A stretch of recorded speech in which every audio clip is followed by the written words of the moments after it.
Hola, bienvenidos a este espacio de Dinero en Semana TV. Soy Carlos Enrique Rodríguez, subdirector de Semana. Después de 2 años de crecimiento de la economía, llegó el año de la etapa de desaceleración. Una alta volatilidad en el precio del dólar, una inflación que si bien está cediendo, aún es alta y está lejos del rango meta del Banco de la República, y unas tasas de interés históricas que al parecer se van a quedar por encima del 13% por varios meses.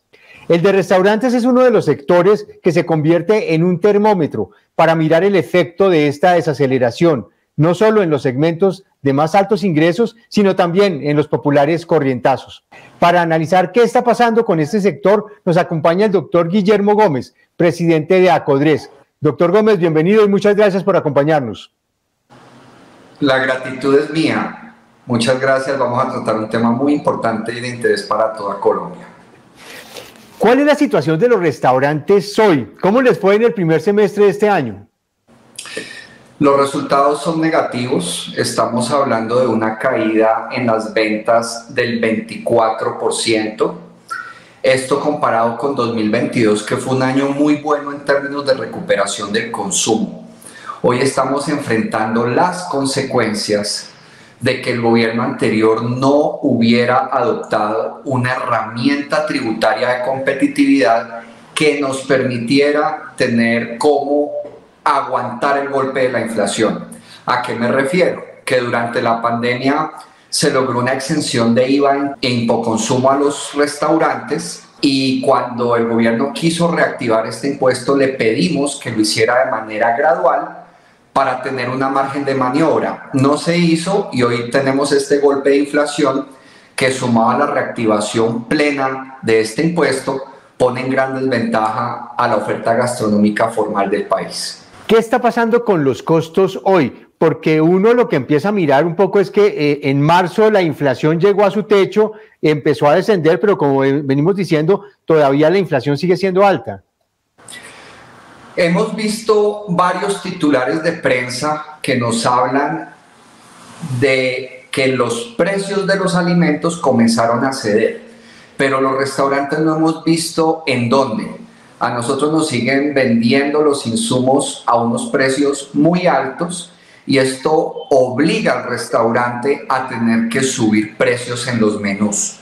Y esto va muy mal, porque si el año pasado se ajustaron en promedio 7 veces los precios de los menús en restaurantes, en el primer semestre de 2023 se ha aumentado 5 veces, lo que muestra que vamos en una presión al alza mucho mayor que la que se vivió en 2022. Y los costos, pues, en materia no solo de alimentos, sino de servicios públicos y arriendos, siguen al alza. Eso le iba a preguntar, ¿dónde está viendo ustedes, desde el punto de vista del restaurante, esos mayores incrementos, además de alimentos? ¿Servicios públicos de arriendos? Así es. No vemos que las tarifas, especialmente de energía, cedan. Y el gobierno pues hizo anuncios buscando que al menos se estabilizaran las tarifas, pero realmente la escalada alcista de costos en materia de restaurantes hace que parar los precios no sea un alivio. El alivio es que vuelvan a tarifas pagables, pero en este momento para el sector esto no ha sucedido, y pues la única manera que tenemos de poder responder por estos costos es aumentando los precios de las cartas, y pues esto es lo que se ha reflejado en la caída del consumo en restaurantes. ¿Hay algún tema regulatorio o de reformas que ya lo estén impactando también a ustedes? Bueno, el mes pasado recibimos el primer impacto del proyecto de ley impulsado por el expresidente Uribe de recortar la jornada laboral. Esto lo tuvimos que hacer a partir del 15, reduciendo 1 hora la jornada, lo que también le resta competitividad a los restaurantes. Hay una percepción general en donde dicen, ¿pero qué les cuesta 1 hora? Cuesta mucho, porque estamos hablando de un aumento en precios de alimentos de más del 30%, más un aumento en arriendos y en servicios públicos significativo. Ahora se nos encareció un 3% la nómina y pues la única manera de cubrir costos es aumentando los precios que paga el mercado por asistir a restaurantes, y pues hemos visto la desaceleración. Hay personas, Carlos Enrique, que me dicen: no entendemos la queja de los restaurantes y al salir vemos llenos los restaurantes. Y la respuesta que nos dan los estudios sectoriales es: efectivamente, la gente sigue asistiendo a restaurantes, pero está consumiendo mucho menos.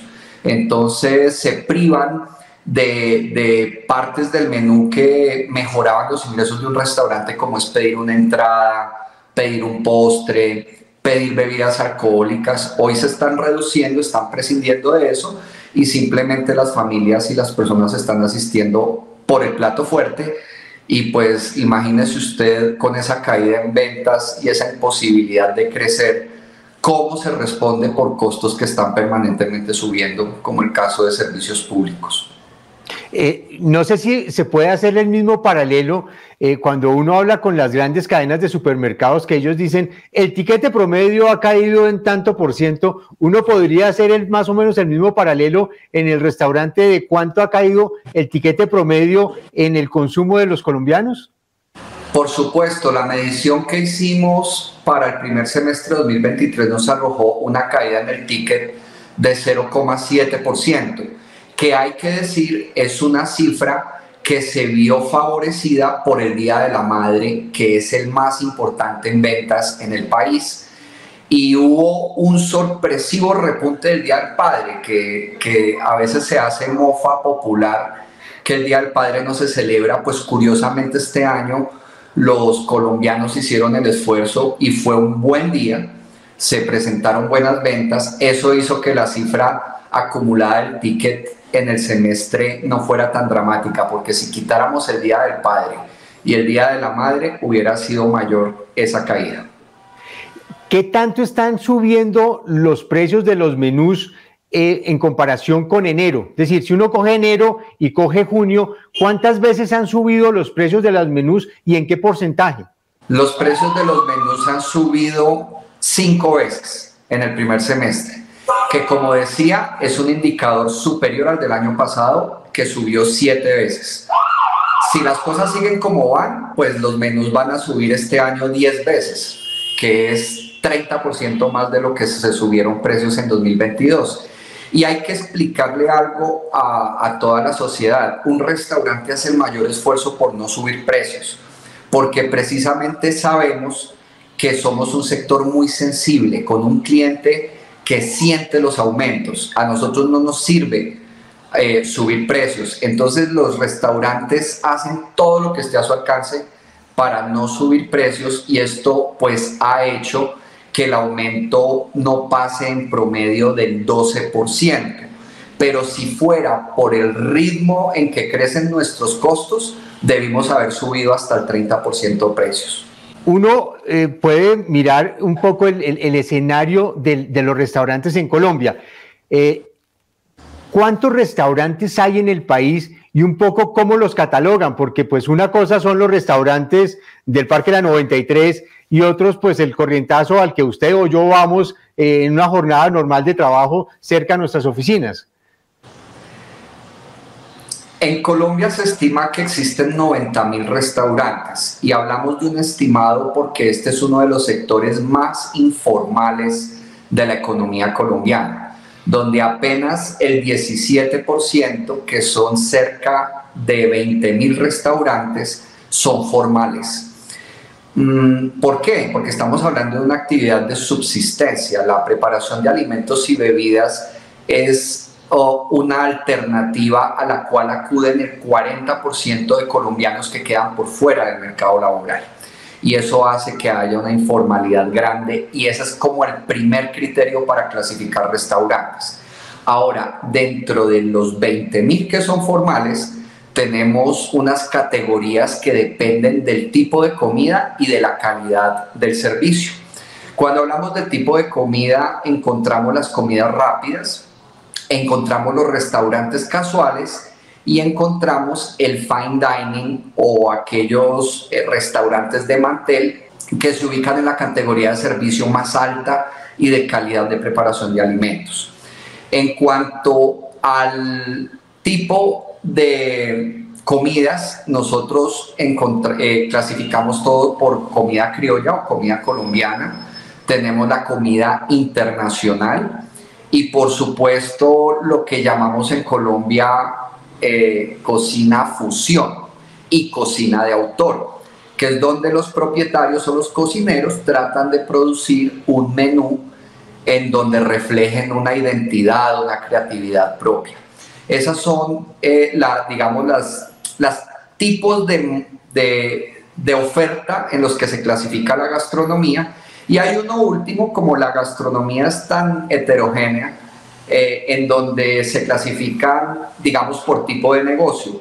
Están los restaurantes, las panaderías, las cafeterías, las pastelerías y las heladerías, y dependiendo su tamaño tenemos restaurantes de punto de venta que solo tienen un local, o grupos, cadenas y franquicias que ya son modelos de negocio que logran unos esquemas de expansión. ¿Ustedes han visto alguna desaparición de restaurantes? ¿Uno podría cuantificar cuántos restaurantes están desapareciendo? Se lo pregunto en aras de la informalidad que hay. Sí, es una pregunta central para el momento que estamos viviendo, Carlos Enrique, porque todo el país fue testigo de cómo se golpeó el sector gastronómico en pandemia. El 53% de la oferta que mencioné desapareció. Eso dejó un espacio donde muchas personas nuevas han llegado al sector, han abierto nuevos restaurantes. Vemos ciudades como Bogotá, Barranquilla, donde la apertura de restaurantes es altamente dinámica porque precisamente llegan a copar ese espacio que se perdió. Pero a la vez sí estamos viendo dificultades en la sostenibilidad de los restaurantes, sobre todo por el criterio tributario. Hoy la opción que están tomando especialmente los más pequeños es cerrar. No tenemos un indicador alto de cierres, apenas nos reporta el 2,5% de cierres. Este es un sector muy resistente, se esfuerza mucho por no cerrar. Esa es como la última alternativa para un empresario o un trabajador gastronómico. Y lo que sí estamos viendo es que están acudiendo varias marcas y varias empresas formales a la ley 1116. La razón, vuelvo al punto, el tema tributario. Un 8% de tarifa de hipoconsumo en contexto de inflación y caída de ventas al nivel que lo hemos reportado, hacen que los restaurantes tengan que apalancarse en algún momento del dinero que ingresa por impuestos, sea IVA o sea hipoconsumo, conducta que la ley castiga y que puede someter a un representante legal incluso a la cárcel, y al mismo establecimiento lo somete a pago de multas del doble o más de lo que debió haberse reportado por impuestos a la DIAN. El impuesto de hipoconsumo es un impuesto líquido, se paga cada 2 meses al gobierno. Entonces, para no vernos expuestos en esta situación tan difícil, la herramienta que queda a la mano para el sector gastronómico es acogerse a la ley 1116, de tal manera que se puedan aliviar las cajas, se puedan amortizar las deudas acumuladas, porque recordemos, Carlos Enrique, que no solamente se trató del golpe por pérdida de ventas que causó la cuarentena tan prolongada que vivió el país, sino que los restaurantes que lograron sobrevivir a la pandemia tuvieron que endeudarse al 100% de sus capacidades, y hoy todavía se están debiendo dineros y obligaciones tanto con el sector financiero como con proveedores, y pues esta falta de caja, este golpe a la caja que ha significado la caída de las ventas, no le está dejando opción al sector. Por eso cuando vemos noticias en donde se anuncia que marcas reconocidas se acogen a la ley 1116, no quiere decir que se hayan quebrado, no quiere decir que hayan salido del mercado, simplemente son herramientas que otorga la ley, donde los empresarios le decimos a nuestros acreedores: vamos a pagar, pero necesitamos tiempo porque las condiciones de mercado no están favoreciendo al modelo de negocio. Permítame regresar un poco al tema de las cifras. Hay 2 factores o 2 indicadores, o 3 realmente, que digamos se han movido en medio de mucha volatilidad. Uno es el dólar, otro son las tasas de interés que han estado al alza, y otro es el famoso IPP, que la gente a veces no lo traduce mucho y se convirtió en un gran indexador. Las tasas de interés, el Banco de la República las mantiene en 13.25 y seguramente las vamos a ver ahí por mucho tiempo. El IPP, que estuvo en 30% el año pasado, hoy lo estamos viendo en terreno negativo. ¿Ese IPP no le representa un alivio a los restaurantes en términos de que es el índice de precios al productor? No lo hemos visto y es algo que no entendemos por qué. Pareciera que Colombia es un país donde suben los precios pero no bajan. A nuestro sector les siguen llegando caros los insumos. Y no solamente es un asunto de mercado por resolver, Carlos Enrique, sino también de algunas medidas regulatorias que han presionado la escasez y el alza de precios de determinados insumos de cocina. Cuando menciono esto me refiero específicamente a la resolución 2013 de 2020 del gobierno Duque y del ministro Fernando Ruiz de Salud, donde hicieron que Colombia fuera el único país del mundo donde se prohíben alimentos porque se consideran altos en sodio. En nuestro país se prohibió la salsa soya, se prohibió la mostaza Dijon, se prohibió el extracto de ostras, la salsa de pescado, que son insumos fundamentales de la cocina oriental y de algunas recetas, especialmente de la cocina francesa y española. Y no entendemos por qué, si las dosis que se usan de estos ingredientes son mínimas en una receta y no le transfieren la concentración de sodio que tiene un galón completo de estos insumos, porque los restaurantes compramos en gran tamaño los insumos pues para que los costos sean menores. Entonces, hoy en Colombia legalmente no se consiguen esos insumos de cocina, contrabando sí hay, y llegan a los restaurantes muchos contrabandistas a ofrecer estos elementos, y pues eso es lamentable porque es jugar con la comida de la gente, es jugar con un sector que genera empleo a gran escala, somos intensivos en manos de obra y no vemos el alivio de ese IPP en la estructura de costos de restaurantes, bien sea por condiciones de mercado o por condiciones de regulaciones mal concebidas. ¿Ese nivel de endeudamiento del que usted me hablaba se está viendo reflejado también en las tasas de interés? Digamos que el sector gastronómico no es que sea un cliente muy robusto del sector financiero. Entonces no podríamos hablar que las condiciones de crédito necesariamente sean con la banca. Lo cierto es que si los bancos han establecido por sí mismos y el Banco de la República ha armonizado su decisión de detener las tasas e incluso los bancos de ofrecer créditos más baratos, es porque hay un acumulado de cartera alto y en nuestro sector está. Nosotros habíamos proyectado que hasta 2026 podemos pagar las obligaciones, bien sea de créditos, bien sea de proveedores. Pero si la caja de los restaurantes se afecta como lo estamos viviendo en este momento, pues va a ser muy difícil ese pago. Entonces sí puede ser una manifestación de una cartera que se deteriora o también de una necesidad del sector financiero de colocar dinero en el mercado porque a lo mejor no se está viendo una rotación lo suficientemente conveniente para el modelo financiero. El tema del dólar, con esta volatilidad que vimos que se cayó estos últimos días, vimos que volvió a reactivarse en su precio, ¿hay algún impacto para el sector de los restaurantes? Normalmente es a nivel de cadenas y franquicias donde se nota un impacto más evidente del comportamiento del dólar. La razón es que los que son modelos de negocio extranjeros muchas veces ven apalancada su operación en la consecución de inversión extranjera, de recursos frescos que le permitan alimentar planes de expansión o sostener la operación de restaurantes dada la caída de las ventas.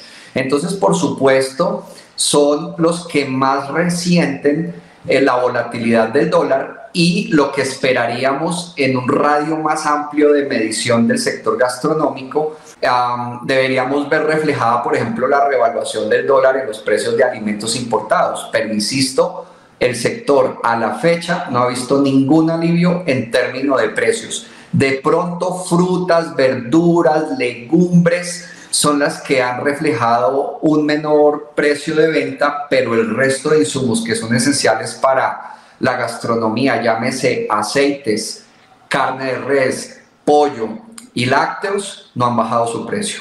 El otro tema que usted se me adelantó un poquito en ese tema es el tema laboral, ya para ir cerrando nuestra conversación. Usted se me adelantó en la hora de reducción de la jornada laboral, pero hay muchos temas alrededor del tema de empleo. Uno era ese, el otro es que se conoció el dato de desempleo esta semana en donde llegamos a un dígito. ¿Cómo le fue al sector de restaurantes en materia de generación de empleo? Nosotros seguimos siendo un sector que genera bastante mano de obra. Estamos hablando de 420.000 colombianos que derivan su sustento de manera directa de la operación de restaurantes, 1 millón de manera indirecta.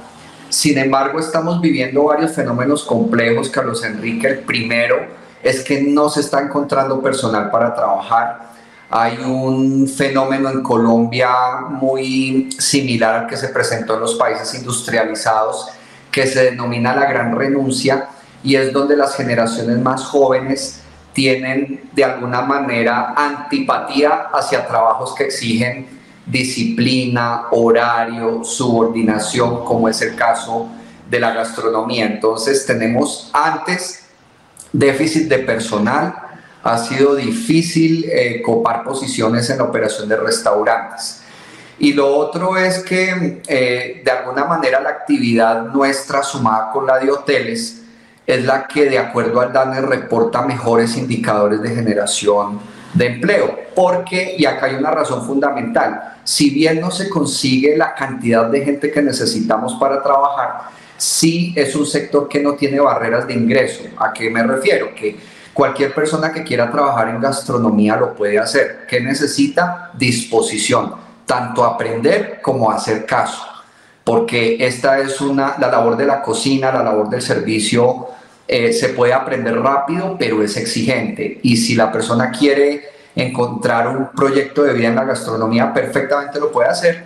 Y pues Colombia, con unos indicadores bastante lamentables en términos de formación, de educación profesional, pues le permite a muchas personas de diferentes condiciones ver en la gastronomía una real opción de generación de ingresos y de consecución de empleo. El gobierno anunció que va a volver a presentar la reforma laboral y que seguramente no le va a hacer muchos cambios. En ese escenario, ¿cómo impacta esa reforma laboral al sector de restaurantes? El impacto es profundo porque tenemos que partir, Carlos Enrique, del presupuesto de que esta es una actividad inestable. ¿A qué me refiero? Que no estamos vendiendo el mismo volumen de alimentos y bebidas, ni a lo largo del día ni a lo largo de la semana. Tenemos días flojos y horas flojas, que las llamamos valle, así como tenemos horas pico. Normalmente un restaurante encuentra horas pico a mediodía y de las 6 a las 10 de la noche. ¿Qué sucede? Que en la noche se concentra la mayor venta, y si se encarece el pago nocturno, como el gobierno lo propuso desde un comienzo, de recortar la jornada nocturna de 9 de la noche a 6 de la tarde, imagínense la situación en la que quedamos los restaurantes, cuando ya he explicado, espero que con la mayor claridad, cómo la presión de la inflación en los costos estrecha las posibilidades de ingreso de los restaurantes y han provocado una caída significativa de las ventas. La pregunta es, ¿con qué vamos a pagar la nómina si se colapsan especialmente los empleos formalmente constituidos? Porque hay un tema que se me ha quedado por fuera, Carlos Enrique, y tiene que ver con la creciente informalidad y la manera desleal como tiene que competir un sector o un restaurante formalmente constituido. Hoy en este aspecto que le estoy compartiendo, la oferta más afectada es la de comidas rápidas. Un restaurante de arroz chino, de pizza, de perro caliente, de hamburguesa, teniendo que pagar todo lo que tiene que pagar en la formalidad, no le puede bajar los precios a sus productos. Pero una persona que abre un negocio de manera informal porque quiere crecer, quiere salir adelante, necesita tener ingresos, al no tener que pagar nómina, al no tener que pagar seguridad social, al no tener que pagar arriendos, al no tener que pagar servicios públicos, o lo hacen a una tarifa no comercial, puede salir a vender muy barato sus productos y esto le va restando clientela al establecimiento formalmente constituido. De tal manera que como gremio tendríamos que insistirle al gobierno nacional de la importancia de darle garantías y protección al sector formal, porque al final es el que recauda los impuestos que necesita el gobierno para funcionar. Y hemos visto un proyecto de presupuesto que supera los 500 billones y bueno, creeríamos que el criterio tributario debería invitar al gobierno a brindarle garantías a sectores como el gastronómico y la operación formal de sus negocios. Doctor Gómez, le agradezco muchísimo que nos haya acompañado en esta conversación para mirar este panorama del sector de restaurantes tan querido por todos los colombianos. La gratitud es nuestra y sobre todo destacamos que Dinero y Semana tengan claro que restaurantes es un sector termómetro. Estamos tan expuestos a los cambios de mercado que somos los primeros que empezamos a sentir cómo va a ser el clima económico y aquí pues compartimos un panorama que le va a dar una lectura no solo a la gastronomía, sino a otros sectores de la economía colombiana. Mil gracias por acompañarnos, doctor Gómez. Con gusto. A ustedes mil gracias por estar con nosotros. Los invitamos a que nos sigan en nuestras plataformas y en semana.com. Nos encontramos en una próxima oportunidad.